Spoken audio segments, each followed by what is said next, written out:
ফের একবার রণংদেহী মেজাজে বিচারপতি অমৃতা সিনহা ম্যাম। কি হয়েছে চলুন দেখে নেওয়া যাক।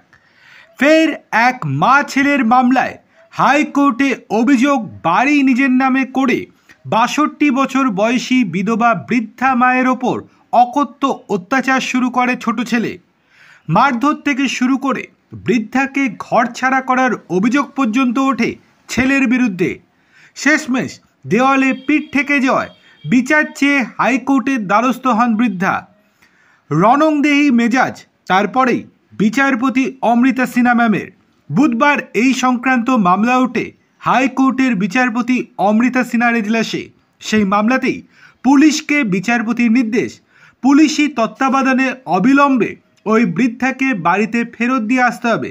ফের ছেলে তার ওপর নির্যাতন করছে কিনা সেই দিকে নজর রাখতে হবে। বৃদ্ধার খাওয়া দাওয়া থেকে শুরু করে যাবতীয় ব্যবস্থা ছেলেকেই করতে হবে বলে কড়া নির্দেশ বিচারপতির। বিচারপতি স্পষ্ট বলেন, অভিযুক্ত ছেলে যদি ফের কোনো ঝামেলা করে সেক্ষেত্রে পুলিশ ইন্সপেক্টর অবিলম্বে তাকে যেন গ্রেপ্তার করে। বিচারপতির কথায় কোনো রকম রেয়াত চলবে না। আদালতের নির্দেশ কার্যকর হলো কিনা তা আগামী 23শে সেপ্টেম্বর আদালতে পুলিশকে রিপোর্ট দিয়ে জানাতে হবে। উত্তর 24 পরগনার হালিশহর নিবাসী আসমা বেগমের স্বামী 1996 সালে হালিশহরে একটি জায়গা কিনে বাড়ি করেন। এরপর 2013 সালের স্ত্রীকে দানপত্র করে দেন ওই সম্পত্তি।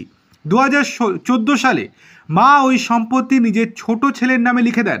শর্ত ছিল ছেলে তার দেখাশোনা করবে। তবে কোথায় কি, অভিযোগ সম্পত্তি পাওয়ার পর থেকে মা বাবার ওপর নির্যাতন শুরু করে ছেলে। মা বাবার ওপর ক্রমাগত ছেলের শারীরিক নির্যাতনের মাত্রা বাড়তে থাকে।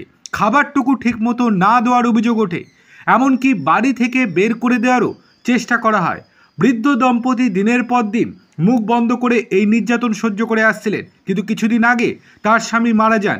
অভিযোগ তারপর থেকে বৃদ্ধার ওপর নির্যাতনের মাত্রা আরও বেড়ে যায়। নিজের শ্বশুর এবং শ্যালককে সঙ্গে নিয়ে ছোট ছেলে মাকে মারধর করে বাড়ি থেকে তাড়িয়ে দেয় মুখ বুঝে, এমনকি মুখে বুঝিয়ে, এমনকি আইনজীবী মারফত চিঠি দিয়েও কোনো কাজ হয়নি।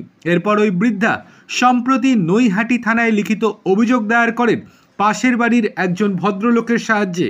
সিনিয়র সিটিজেন অ্যাক্ট অনুযায়ী ভরণ পোষণের খরচ দেওয়ার আবেদনের পাশাপাশি সম্পত্তি দানপত্র বাতিলের আবেদন জানান, কিন্তু নিম্ন আদালত ছেলেকে মাত্র 4,000 টাকা ভরণ পোষণের খরচ বাবদ মাকে দেওয়ার নির্দেশ দেয়।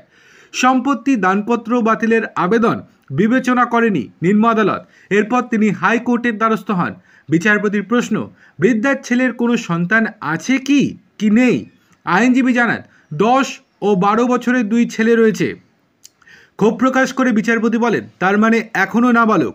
নৈহাটি থানাকে বিচারপতির নির্দেশ, আপনারা খোঁজ নিয়ে দেখুন তো ওই বাড়িতে ছেলেটির শ্যালক থাকে কিনা। কেউ থাকলে তাদেরকে ঘাড় ধাক্কা দিয়ে বের করে দেওয়ার নির্দেশও দেন বিচারপতি।